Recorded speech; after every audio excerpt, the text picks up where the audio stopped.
All right. Thank you so much, everyone, for being here today. Welcome to our UC Center Sacramento Wednesday speaker series. Our UC Center Sacramento director, Dr. Richard Kravitz, is at a professional conference today. And so I have the distinct pleasure of introducing our speaker today, Dr. Dinar. Dr. Dinar is a distinguished professor of environmental economics and policy at the School of Public Policy at the University of California, Riverside. His work addresses various aspects of economic and strategic behavior associated with the management of natural resources and the environment. Dr. Dinar received his PhD from the Hebrew University of Jerusalem. Since then, he has spent the last 15 years in the World Bank working on water and climate change economics and policy. And in 2008, Dr. Dinar assumed a professorship at UC Riverside. Dr. Dinar founded the Water Science and Policy Center, which he directed until 2014. Dr. Dinar is an international fellow of the Center for Agricultural Economic Research of the Hebrew University of Jerusalem, Israel, since November of 2010, a Fulbright Senior Specialist since 2003, and was named a 2015 Fellow of the Agricultural and Applied Economics Association. He authored and co-authored nearly 220 publications in peer-reviewed journals, policy outlets, and book chapters. He co-authored and edited 29 books and textbooks. He also founded 2 technical journals, Strategic Behavior and the Environment and Water Economics and Policy. For the latter journal, he serves as editor-in-chief. He also founded and serves as the editor-in-chief of the book series Global Issues in Water Policy. Please join me today in welcoming Dr. Dinar to UC Center Sacramento. Dr. Dinar. Thank you very much, Cindy, for the introduction. And thank you very much to all the people who made special effort to come to the seminar today. Today, we are going to talk about a very critical question, which is the question of managed aquifer recharge and whether or not it can be a good strategy for mitigating drought impacts in California, especially in California's Central Valley. I want to give some credit to the people that worked with me for several years on that project. It was not a straightforward project. So Ami Resnick was a postdoc that spent two years working with us. Then a couple of people from the Stockholm Environment Institute, Susie Bresney, Laura Forney, and Brian Joyce. A couple of people from the United States Department of Agriculture Economic Research Service, Stephen Wallander and Daniel Bigelow. And finally, Ido Khan from the Hebrew University of Jerusalem, who helped us with transformation of crop production functions that we use in our study. So with that, I can start with the presentation. And I want to give some background. So managed aquifer recharge is a technique or is a practice that has been used around the world in semi-arid regions to overcome temporal problems of water scarcity. And why is that so important? It is important because droughts, they affect the natural water bodies. They affect either directly or indirectly, especially groundwater. The responses of individuals that use the water are not always taking into account sustainability issues. And therefore, the net effect on nature and humans together can be seen, and we know that very well, in pollution, damage to ecosystems, land subsidence, and many other aspects. And therefore, the idea of using water during times that water is available to recharge the dwindling groundwater aquifers is something that makes sense. In California, this is not something new, although it gained interest in recent years, especially after the SEGMA appearance. But in California, at least I am aware of, the Irving Addison Water Storage District that was designed, the aquifer there was designed exactly for that purpose, to recharge the aquifer in Kern County during years of abundant water, and using that water in years of scarcity to provide water to metropolitan water district. So this was, and probably before, but I was aware of that from 1990. So this is not something new. The fact that at that time they used a very simple language to describe it, water storage, rather than that managed aquifer recharge that we use now, does not matter to the same objective that they had.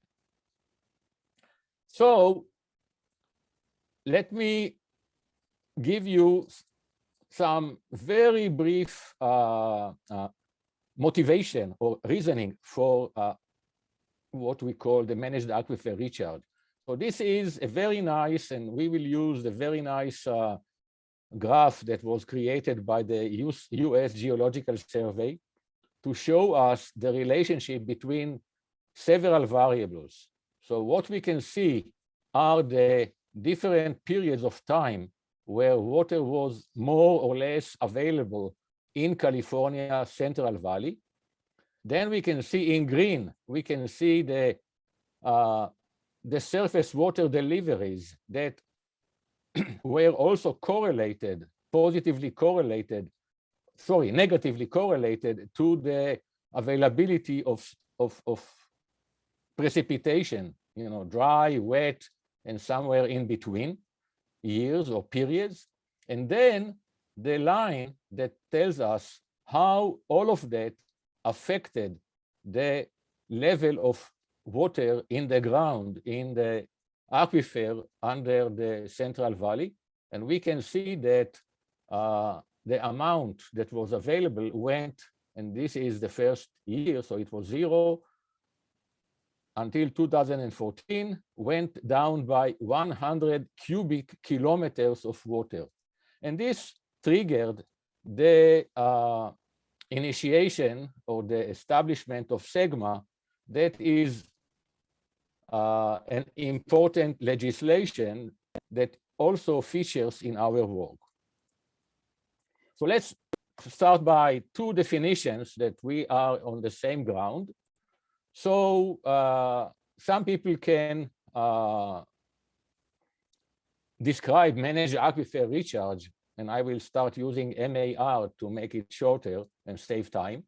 So in different ways, in our work, we use the definition of the intentional recharge of water to the aquifer for subsequent recovery of environmental benefit. And this was a definition by Dylan from 2010.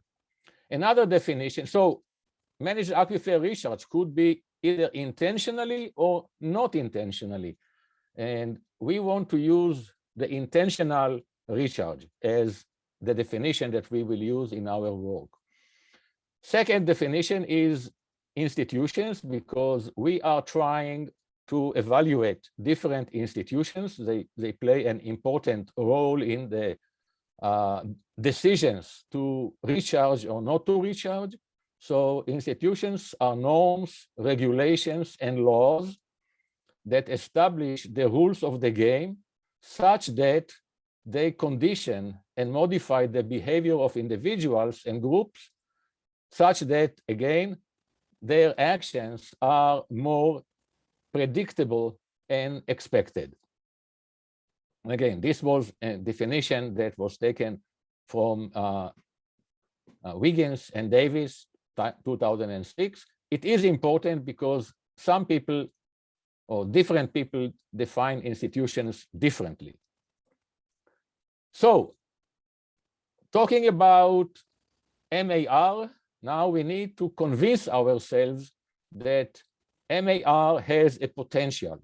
And this is the motivation for our work. We wanted to check what was the potential of MAR. And again, we use a statement made by Scanlon, and probably some of you know him from California.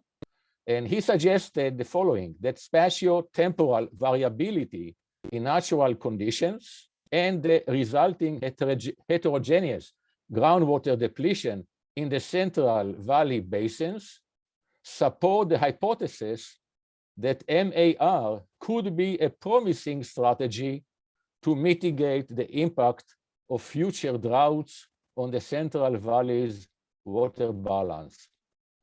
So this is a hypothesis. And in our work, we are going to test to verify that hypothesis. But before doing so, I wanted to share with you a map that was published in a publication by two researchers from California, Perron and Rodi. And it shows the 100, at that time, the 106 MAR projects that were funded either by the federal government or by the state of California in California. And we can see that these projects take advantage of different types of water. Most of them are projects that use surface water, but as well, there are projects that use also stormwater, and this is what I call unintentional recharge, so use of stormwater, and also mainly in Southern California, MAR projects that use wastewater and treating wastewater and then recharging aquifers. So this is the background to my talk. And then let's see what are the questions that we tried to answer and what were our objectives. So we try to understand or to answer the question whether intentional recharge strengthens the resilience to droughts. And if so, is it efficient? And is it sustainable? It's not enough that it is, but the question is whether or not it is, if it is efficient and sustainable. And then what are the roles of different policies and different institutions in the applicability and efficiency of this strategy, of this technology, of this policy of recharge? So these are the main research questions that we posed in our study, and the bottom line is that we evaluate the performance of the managed aquifer recharge by evaluating the impact of institutions and policies.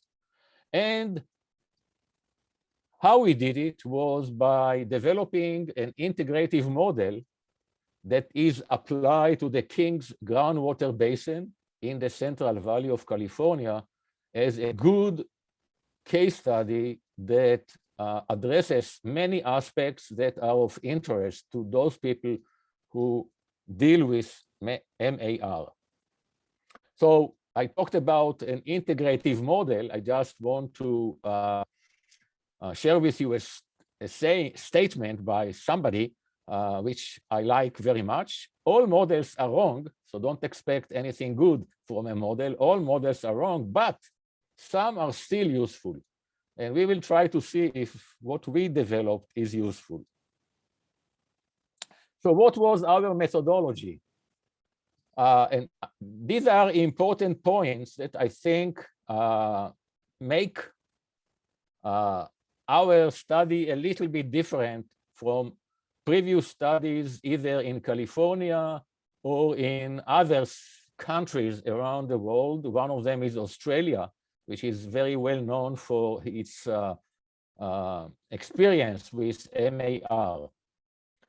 So we developed a regional approach rather than a local approach to a given aquifer. So we talked about a region that has different or several aquifers that interact among themselves. And this is important, as you will see from the results of our work. Second point that is important is the inclusion of all water sources: surface water, groundwater, wastewater, and stormwater. And when I say groundwater, I mean that sometimes, or we are not excluding the possibility that groundwater from one location will be pumped and moved to recharge an aquifer somewhere else. It is a possibility, not always economically feasible, but it is a possibility. So all water sources are legitimate and should be included. I think that these are two aspects that I have not seen in previous work, or too much in previous work. And then we developed an iterative process between a large-scale hydrologic model and a regional economic optimization model.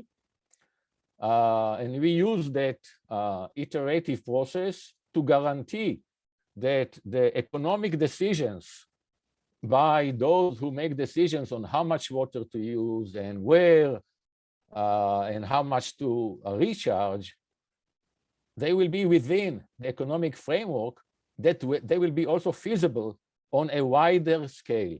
So taking into account also the hydrology and the quality of the water.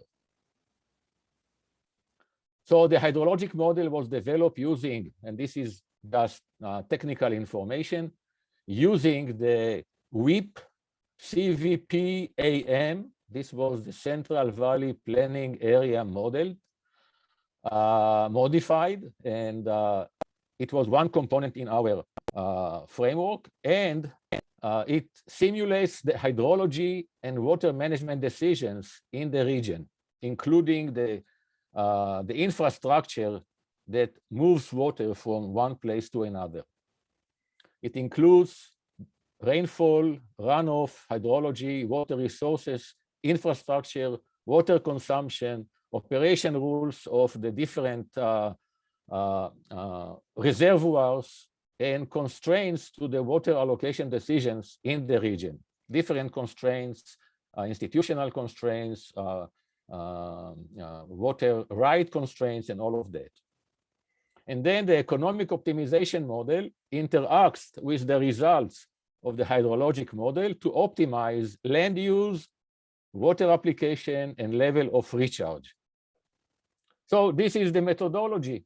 This is how we did it. We used an iterative and integrative model, and we try to find ways that it can be applied to the King's groundwater basin that we used as a case study to demonstrate the usefulness, and then also to evaluate the feasibility of MAR. So a little bit of background. We developed a dynamic, nonlinear, deterministic optimization problem. So we don't have here fluctuations, but we use scenarios instead of running uncertainty. We were able to represent 30 irrigation sub-districts in that region, which is quite large. We ran our model over 20 years horizon, trying to also mimic the SEGMA objective of reaching a sustainable level of groundwater in the aquifer within 20 years using annual time steps. And we started the analysis in 2014, and actually it's more than 20 years, it's 22 years. We ended in 2022. Okay. We use crop yield production functions for 20 crops or 20 major groups of crops that factor for each crop, we factor the water application level and the salinity trade-offs between yield and level of salinity. So this is an important component. The decisions that we were faced were, first of all, how much land to allocate across the 20 crop categories, how much every year for those non-perennial crops that, decisions are annual, how much land to use, water applications levels per unit of land for each of those crops, water allocations from each source, not only in total, but how much from surface, groundwater, and treated wastewater. Our region had the city of Fresno with the wastewater facility that was an important source of water to the part of the region, and also some smaller towns with wastewater facilities that produced wastewater. Intentional recharge, this was also a decision, important decision, how much to recharge by each sub-district at each time step. So every year, that decision was supposed to be made by each of the sub-districts, by the 30 sub-districts. Then we had some simplified representation of the groundwater dynamics, including movements, lateral movements of flow between adjacent sub-districts or sub-aquifers and subsurface flow. So again, this makes the approach very complicated, but not that much. Oh, sorry. So this is the region, and we can see that this is the King's groundwater basin. In the north, probably the city of Fresno. In the south, city of Hanford.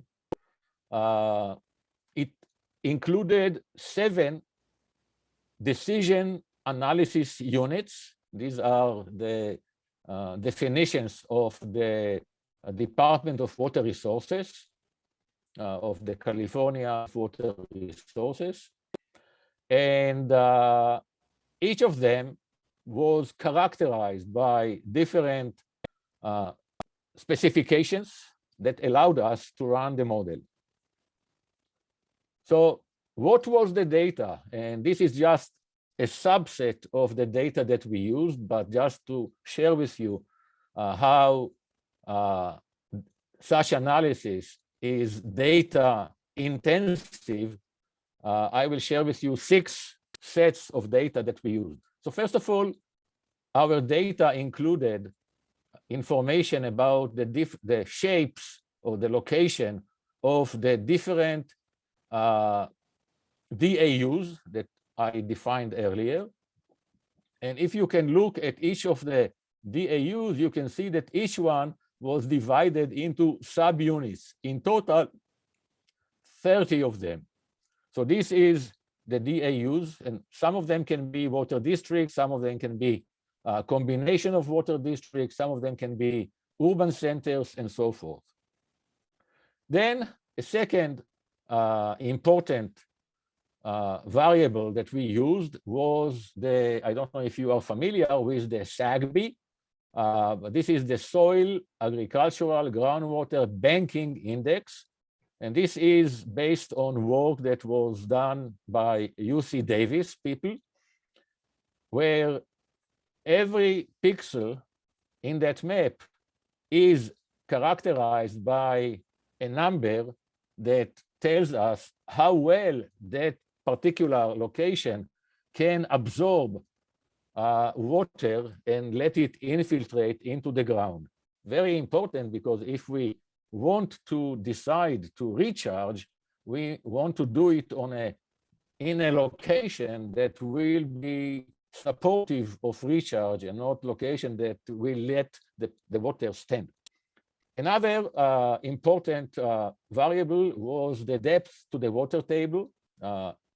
And we had good information based on hundreds of wells in the region.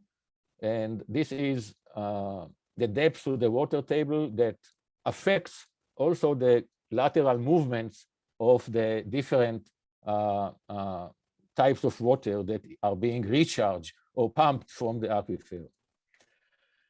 Then land use, main crops, 20 crops, across the different 7 DAUs, decision analysis units. And we can see a big difference between each of those DAUs. And then sub-basins. So we know that, all that groundwater, King's groundwater basin includes several sub-basins. And it was important because each one had their own data and information. So this is another type of data. And of course, the canal systems, the reservoirs, and all the conveyance infrastructure that affect the cost and the ability to move water from point A to point B, if we need to consider that as an optimal strategy. I just included several, or a partial list of the variables. We included also data on cost of pumping, cost of production, value of crops, and so on. What were the policies that we, in the climate scenarios that we included? So we used what is known in economics as the social planner approach. We called it social. And this is the maximization of the regional net benefits, ignoring the income distribution between the 7 DAUs. The idea is to show or to give a benchmark of what is the best or the first best of achievement. And usually social planner is considered to be, or the social planner solution to a problem is considered to be the best, the highest level of achievement in terms of economics. And all the other scenarios are compared to that scenario, or in terms of they will be lower, but some of them will be very close. So at least we have a benchmark to compare. Another scenario policy was we call it the sustainable policy, and a policy that tried to enforce the initial groundwater head to remain the same at the end of the planning horizon, the 20 years. And this is what I call a la SEGMA, or following the SEGMA. This is what SEGMA is trying to achieve. And then finally, another policy or institution is the capacity sharing. We call it credit. And this is an idea that we borrowed from colleagues in Australia, where they developed an idea that the legislature or the government can allocate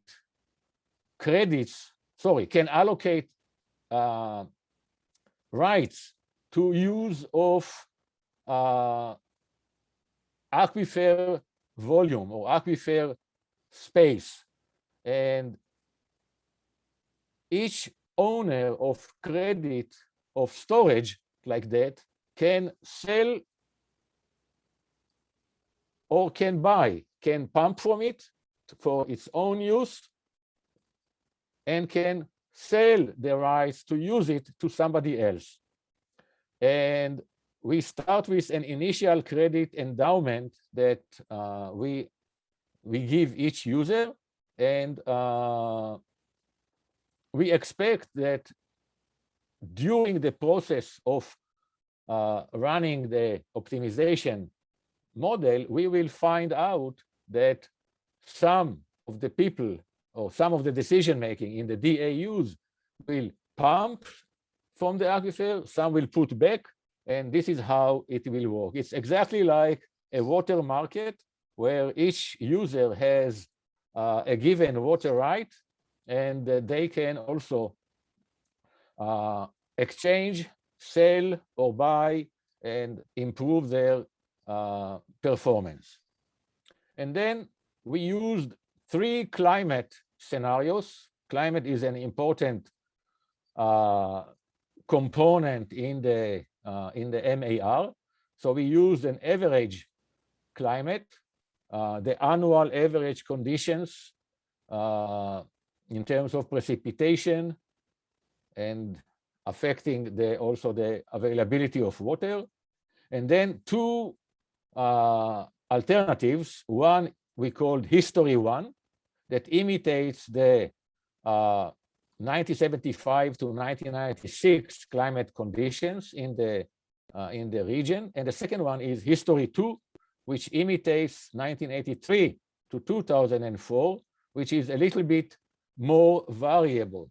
So we face higher variability during the 1983 to 2004. So these were the climate and the policy scenarios that we used. So let's see now what were the results, what we can, and I will be very telegraphic with the results.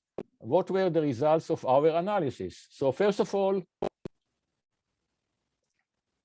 we wanted to understand the social. Remember the social planner, which is the benchmark to which we compare every other option. So we ended up with a total economic value in the region of $2.2 billion US. And we can see in that pie chart that there are 3 major DAUs, and others are smaller in terms of their contribution to the regional welfare. 2 of the main results are that over time, under the social scenario or under the social policy, applied water per acre either, and again, depending on each of the DAUs, either went down or remained the same for the entire 22 years. An interesting finding is that the value of marginal productivity of applied water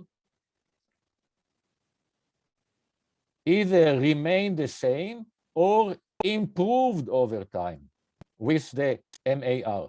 So the value of marginal productivity tells us about the value of water in the region. So MAR helped the region improve the value of water or increase the value of water.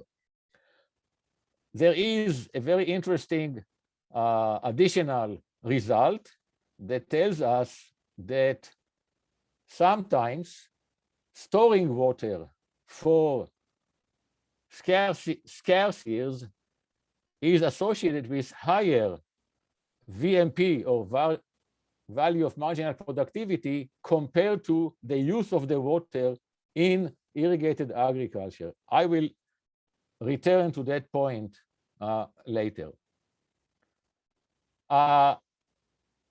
Under the social, again, the groundwater dynamics, we can see on the right, we have the map of the different DAUs with the sub-DAUs, and we can see the red arrows tell us the direction of the flow of groundwater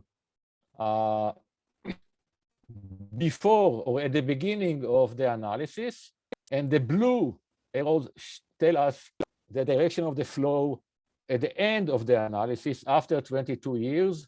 In some cases, it remained the same. In some cases, it changed and the arrows changed direction. An important finding is that groundwater had, in most cases, increased substantially. We can see the blue, the green. In some cases, increased not substantially. In some cases, decreased a little bit and a little bit more. So we can see that with MAR, some of the DAUs faced an increase of the groundwater head, and FASL means feet above sea level. So increase of groundwater head. We can see also changes in the use or the mix of use of water for irrigation and increase in the amount of effluent compared to surface water. Everything depends on the social or the sustainable or the credit. Recharge using access irrigation increases under the sustainable scenario. This is basically what we saw, that sometimes farmers should irrigate more than prescribed just to be able to use the access irrigation to recharge the aquifer. And this became a very good strategy. And then under the credit scenario, where we allocated credit and allowed farmers to use existing allotment of space in the aquifer, we found that agricultural water use is the lowest, groundwater extraction is the lowest, and reuse of treated wastewater is the highest. So we found that the credit scenario is a special scenario that affects our ability to do well from an economic point of view. Groundwater level increases under the sustainable and the credit more than under the social scenario. And then the total recharged quantities are the lowest under the credit. So the credit decreased the amount, or under the credit, the amount that is recharged is decreased. Climate. I will need to start a little bit to run because I want to get to the important messages. Under climate, remember we had the average and we had two histories. So groundwater pumping and treated wastewater reuse are used usually to stabilize the supply in the region. So farmers use groundwater and in many cases also irrigate with treated wastewater. These are two important sources. And the land allocated to field crops is fallowed in many cases, depending on the year, to offset reduction in surface water supply. So this was also a finding that farmers had to fallow land in order to confront with the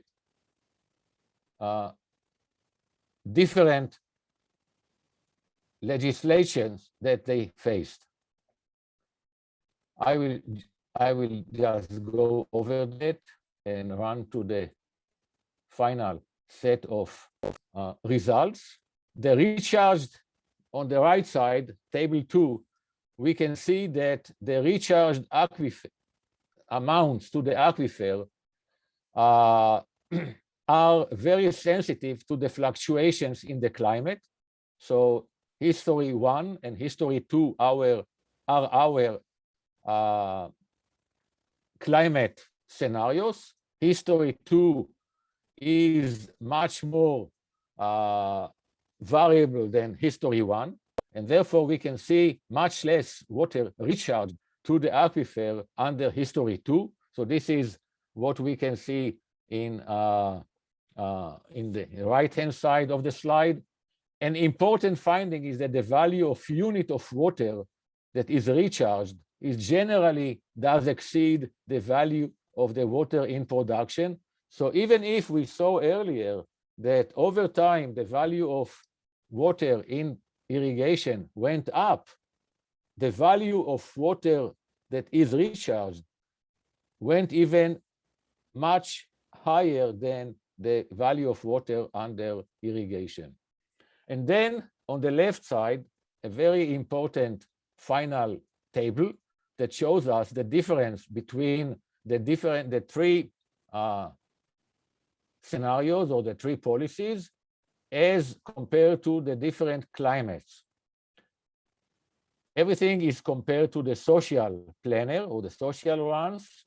We can see that compared to the best, the first best, which is the social, under the sustainable policy that we try to estimate the, we try to bring the level of water in the aquifer to be at the same level or close as in the beginning of the analysis. We saw that we lost, the region lost due to that policy, $7 million compared to the social, and 9 million, under average, 9 million, 0.9, and almost the same under history 1 and history 2. And we saw that the major reduction in the regional welfare when we applied the credit policy, 1.7 billion was lost because of the application of the storage of the credit policy. It was very restrictive to the region. I don't have enough time to go into the discussion, so you can go to the website and look at that. And what I would like to do is to conclude with some comments. So the intentional recharge, the MAR, through excess irrigation was found to be of high value to the region. So this was a good strategy to deal with drought using the MAR. The institutional elements that we introduced, especially the credit, created significant trade-offs between land use decisions, groundwater exploitation, and intentional recharge. So it was not always best for the decision maker to do what they did under certain institutional elements. The impact of climate uncertainty is very critical for decisions on marginal of managed aquifer recharge. And something that I was not able to cover is that we suggest or we recommend that cooperation among the different stakeholders, in our case, it was the DAUs, is important as an initial condition for the success of the MAR. High level of heterogeneity in the conditions and the capacity of the different users makes the cooperative equilibrium necessary for success of both SEGMA and the MAR. With that, I will stop. I took illegally 5 minutes from the Q&A, so I am ready now to answer questions. Fantastic. Thank you so much, Dr. Dinar. That was just another fantastic talk at UC Center Sacramento. So really appreciate you being here. With that, I'm going to go ahead and have Brooke stop the recording so we can